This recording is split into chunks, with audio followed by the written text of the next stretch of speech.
matin. Thank you, Mr. Chair. Members of the committee, thank you for inviting me to appear here today. I want to start by providing just a few words of context on this matter and my own personal perspective on all that has transpired. But before I get to any of that, let me be clear in saying once again that I made a mistake.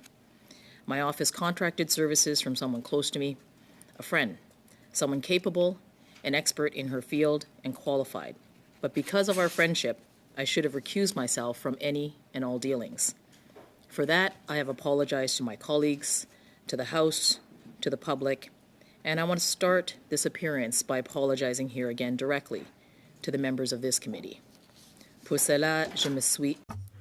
For that, I have apologized to my colleagues, to the House, to the public. And I wanted to start this appearance by apologizing here again directly to the members of this committee. In February 2019, my office arranged with the Department for Media and Presentation Training, including myself and my staff. The services were provided by Pomp and Circumstance, one of the country's leading communications firms. It is co-founded by Amanda Alvaro, a well-known communications professional.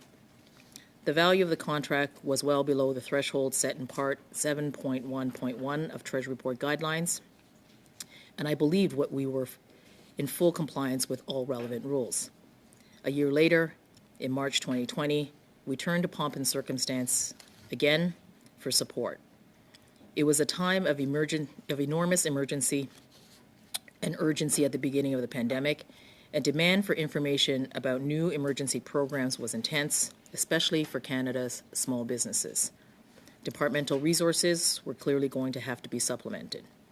We relied on Pomp and Circumstance to help us communicate details about these supports, to help with media appearances, to support communications planning, and in particular to provide social media strategy, design, and execution. Again, the contract amounts were below the threshold established by Treasury Board guidelines, and I believe that we were acting in full compliance. And that was my mistake. In fact, in both instances, the Ethics Commissioner determined that it was my failure to recuse that resulted in his findings. Not the contract amounts, not the use of a qualified professional firm, not the work itself, all of which was completed well and under severe timelines. The Ethics Commissioner's determination was that it was my failure to recuse because of my personal friendship with Ms. Alvaro. That was the issue, and I accept his ruling.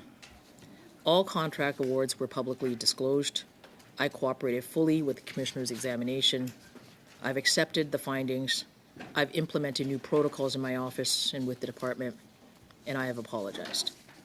I recognize that my mistake means that I will have to work even harder. All I can say is that I'm committed to doing that hard work, and I hope that people will see and recognize that my efforts are sincere. Je reconnais que mon... I recognize that I will have to work even harder. All I can say is that I am committed to doing that hard work, and I hope that people will see that and recognize my efforts as